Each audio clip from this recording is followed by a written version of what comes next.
Mungkin itu yang bisa saya sampaikan, saran-saran saya. Terima kasih banyak. Saya kembalikan kepada Ibu Dr. Yolanda selaku Ketua Sidang. Terima kasih banyak. Ya, baik. Terima kasih Bu Isti. Kita lanjut kepada penguji keempat, yaitu Profesor Dr. Haryono Umar AKMSC. Kepada Prof. Haryono, dipersilahkan Prof. Baik, terima kasih Bu Ketua Sidang, Ibu Dr. Yolanda Masnita Syagian, Ibu atau Mbak Syarifah ya, Syarifah Lestari. Bagus nih hari ini. Kelihatannya sudah mencapai ininya ya, titik tertinggi pemahaman mengenai topik ini. Dari ujian-ujian sebelumnya kan agak panik-paniknya, kalau sekarang udah cool, itu bagus. Udah cool. Ya, menjawabnya juga dengan tenang dan penuh didukung dengan data-data baik induktif maupun secara deduktifnya. Selamat ya udah masuk tahapan ini. Ibu Syarifah, saya ada nggak banyak pertanyaan, saya cuma 3 aja biasa. Yang pertama, ya kan ada kaitannya juga dengan Bu Vinola tadi. Bu Vinola mengatakan nilai F-nya kan tinggi.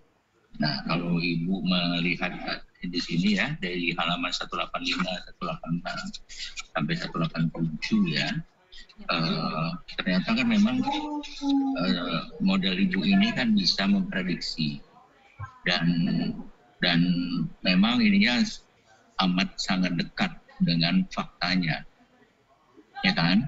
Yep. Jadi artinya Ibu Syarifah sudah bisa berhasil mengumpulkan faktor-faktor yang betul-betul berpengaruh terhadap PKPU, sehingga bisa digunakan untuk memprediksi. Saya usulkan kepada Ibu Syarifah ini dihakikan menjadi modelnya untuk memprediksi kinerja unggul BUMN. Nah, bisa kita namakan PAM-nya SM ini, Syarifah model. Bisa tuh. Benar tuh. Ya, karena Ibu sudah menyebutkan nih prediksi kinerja. Dan ternyata faktanya dibandingkan dengan fakta yang sebenarnya itu sedikit saja beda-bedanya, beda-beda tipis kan, 0,0 sekian itu. Bahkan ada yang plus minus lah ya, ada yang amat sangat dekat. Jadi kalau umpamanya ini mau digunakan nanti oleh siapa tahu nanti Kementerian BUMN akan melirik ini dijadikan satu model untuk memprediksi. Jadi berguna sebelum mereka menjalankan ini tahun anggaran pertama ini mau Januari ini ya, coba diprediksi dulu kira-kira nanti kinerjanya seperti apa ini, sehingga pemerintah yang akan memberikan dana pendamping, memberikan seperti untuk PLN diberikan tambahan bantuan dana BBN yang berapa puluh triliun itu menggunakan model ini dulu untuk memprediksinya kira-kira bagaimana untuk menentukan apakah dead weight atau masih welfare creator atau segala macam, bisa menggunakan ini nantinya. Itu usul saya ya. Bagus loh Pak. Itu. Makasih Prof. Dan ini kontribusi nyata untuk secara teoritis, ya kan? Dan untuk secara manajerial dan secara kebijakan. Tiga-tiganya masuk dengan model ini. Belum ada kan model ini? Belum ada loh.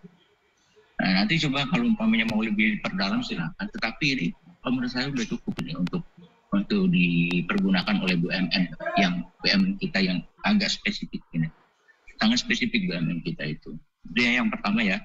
Kira-kira berani nggak Bu Syarifah? Ya. Harus berani ya. Iya Prof. Kalau bisa diinikan dulu nanti dengan co-promotor dan promotor dihakikan. Oke, itu yang pertama ya. Sukses, selamat. Saya senang dengan adanya capaian seperti ini. Yang kedua ternyata dari penelitian ini leverage itu tidak berpengaruh kan, malah negatif dia. Tadi harapannya itu bisa memberikan pengaruh yang positif, tapi ternyata negatif. Nah, pertanyaan saya kepada Ibu Syarifah, apa sebetulnya yang menyebabkan ini? Apakah karena itu masalah selisih kurs, ya kan? Sekarang dia minjam dengan kursnya 10.000, pada waktu dia bayar kursnya menjadi 15.000. Itu kan luar biasa itu. Dia bekerja dengan baik, tapi dia terbebani karena selisih kurs. Apa karena itu ya? Kan banyak dolar dari jika dari segala macam itu kan semuanya pasal kurs. Apakah juga karena memang kebijakan yang atau manajemen utangnya yang nggak benar, umpamanya, ya kan? Sudah sign kontrak, biasanya yang sign kan di Kementerian Keuangan, BUMN kan menggunakan gitu kan ya. Iya, Prof. Nah, begitu sign di situ, dana tersebut, utang tersebut tidak pernah bisa dipakai karena ada beberapa hal, dan tetapi biaya-biaya tetap jalan, utang bunganya juga berjalan, kemudian obat jalan segala macam. Apa karena itu? Nah, kalau memang karena atau memang karena dua-duanya, nah kira-kira gimana menurut pendapat Mbak Syarifah sehingga nanti bisa memberikan masukan? Silakan, Mbak. Ya, baik Prof, saya izin jawab. Saya ambil contoh di PLN ya Prof ya, terkait ini utang luar negeri. Jadi di PLN itu per Juni 2020 itu utang obligasinya itu sudah mencapai 200 triliun seperti itu. Nah, di sini ini kan obligasi itu istilahnya uangnya ambil di luar negeri seperti itu Prof. Jadi tentunya mata uang asing ya. Jadi kalau yang tadi negatif itu kebetulan sampel-sampel yang kami gunakan ini kan BUMN. Cuma untuk lebih detailnya, lebih dalamnya untuk BUMN yang lain juga saya perlu teliti lagi. Cuma kalau di PLN kalau saya lihat memang utang obligasinya memang sudah mencapai 200 triliun seperti itu. Nah ini mungkin yang Prof tadi sempat tanyakan. Nah menurut saya bagaimana lalu solusi terkait mengurangi utang luar negeri gitu ya Prof ya. Salah satunya adalah ya memupuk keuntungan, kemudian juga menaikkan tarif, walaupun tarif ini kan sebenarnya sudah tidak bisa ya karena ditentukan oleh pemerintah ya, mungkin bisa memohon bantuan ke pemerintah untuk menaikkan tarif. Kemudian juga ya meminta bantuan subsidi ke negara. Kemudian juga mungkin bisa dengan investasinya ini supaya lebih banyak menggunakan modal pemerintah sehingga karena utang itu kan membebani seperti itu Prof. Kemudian juga BUMN yang kan tidak semua BUMN ini yang mengalami kerugian. Banyak juga BUMN yang menguntungkan. Nah, mungkin BUMN yang menguntungkan ini jika ingin expand atau butuh modal, mungkin bisa mempertimbangkan dengan menjual saham atau go public seperti itu. Seperti itu, Prof. Oke, terima kasih. Pertanyaan saya yang terakhir, Ibu Syarifah. Kalau kita tahu kan perusahaan negara itu kan ada 3 bentuknya. Pertama yang disebut dengan perjan. Perjan itu memang betul-betul tujuannya itu untuk memberikan pelayanan kepada masyarakat sesuai dengan Undang-Undang Dasar Pasal 33 ayat 3. Ya. Bahwa semua sumber daya ada di dalam maupun di atas bumi kita ini adalah milik negara dan dipergunakan sebanyak-banyaknya untuk kemaslahatan, untuk kemaslahatan masyarakat. Itu perjan. Tapi akibatnya apa? Pelayanannya menjadi dia amburadul kan. Contohnya kalau dulu itu namanya PJKA. Sebelum sekarang menjadi PTKA itu jelek sekali ininya. Nah kemudian yang kedua yang perum ada perum jasa tirta itu juga memberikan luar biasa itu kepada masyarakat. Dan yang terakhir adalah yang disebut dengan perseroan. Nah dengan adanya semangat untuk memberikan pelayanan kepada publik itu besar, ternyata cara berpikirnya agak terlanjur salah. Bahwa yang penting kita itu melayani, nggak ada yang namanya efisien, nggak ada. Banyak terjadi pemborosan gitu kan, sehingga istilah cost leadership itu agak berat untuk para BUMN kita, makanya banyak yang rugi. Betul. Nah, tapi dengan demikian sekarang pemerintah sudah berubah, akan mendorong semua BUMN ini untuk bisa memberikan, di samping dia memberikan kemaslahatan, cara memberikan pelayanan kepada masyarakat bukan lagi langsung seperti itu, tapi dia memberikan dividen yang besar kepada pertambahan income bagi pemerintah untuk nanti meningkatkan pelayanan kepada masyarakat. Gitu. Nah, yang saya tanyakan kan kira-kira menurut Mbak Syarifah, bagaimana peran dari kita nih para akuntan? Ini kan nanti menjadi dokter akuntan nih. Dokter akuntan memiliki pengetahuannya sangat banyak kuliahnya banyak macam dia. Nah, itu kira-kira apa yang bisa diberikan oleh para akuntan ini untuk membantu manajemen BUMN, membantu Kementerian BUMN, membantu Kementerian Keuangan dan Kementerian Teknisnya itu untuk membangun cost leadership ini, yang itu bagi dalam perjalanannya itu cost leadership itu nggak ada itu. Nah, bagaimana membangun itu? Silakan.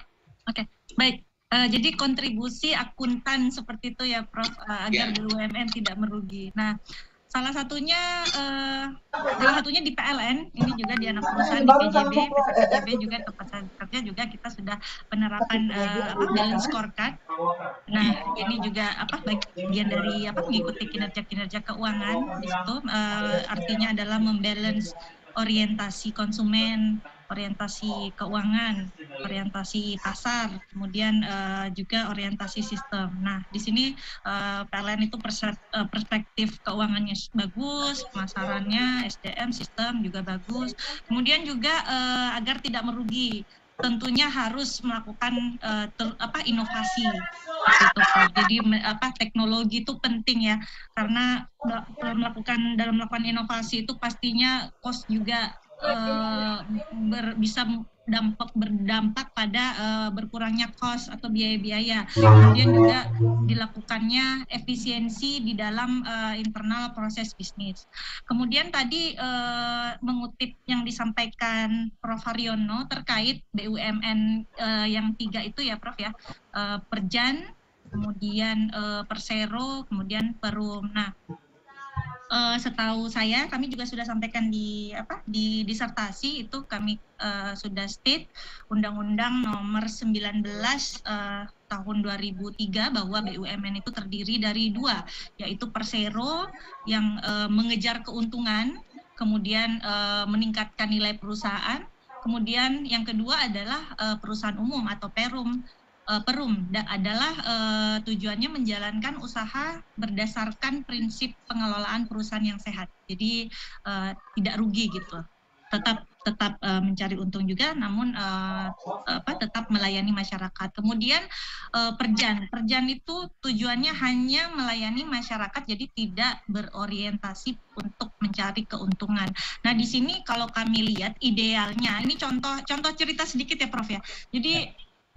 Jadi di PLN dulu pada saat awal pendirian, PLN itu adalah Perjan.